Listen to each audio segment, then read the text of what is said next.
10 minute 20 minute پہلے آدمی اٹھ کے بعد جا کے آ کے پھر جب اذان ہو جاتا ہے، جب کرتے کرتے مطلب دیر ہو جاتا ہے، کبھی دیر ہو جانے کے بعد اذان ہوتے ہوتے مطلب آپ بھی سحری کر کے سحری کھاتے کھاتے اذان ہو رہا ہے، اذان کے ٹائم میں کھا سکتے ہیں، کھانے کے بعد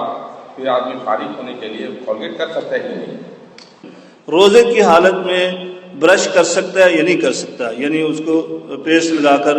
وہ برش کر سکتا ہے یا نہیں کر سکتا؟ دیکھیں، ایک ہے ذائقہ آنا منہ کے اندر، ایک ہے کسی چیز کا حلق سے نیچے اترنا، یہ دو چیزیں یہ سمجھ لیں، ٹھیک ہے؟ حلق سے نیچے اترنا اور ایک ہے منہ کے اندر کسی چیز کا ذائقہ آ جانا۔ یہ ذائقہ آ جانا اس کا کوئی حرج نہیں ہے، جب تک حلق سے کوئی چیز نیچے نہیں اترتی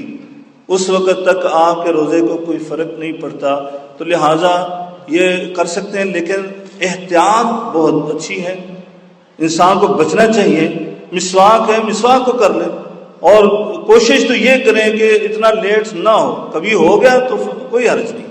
لیکن اگر روزانہ کی عادت ہی بندہ یہ بنا لے کہ اذان ہو رہی ہے، یہ کھا رہا ہے، اور کھانے کے بعد جو ہے اس نے یعنی اذانیں ختم ہو چکی ہیں پھر وہ برش پکڑ کر شروع ہو جاتا ہے،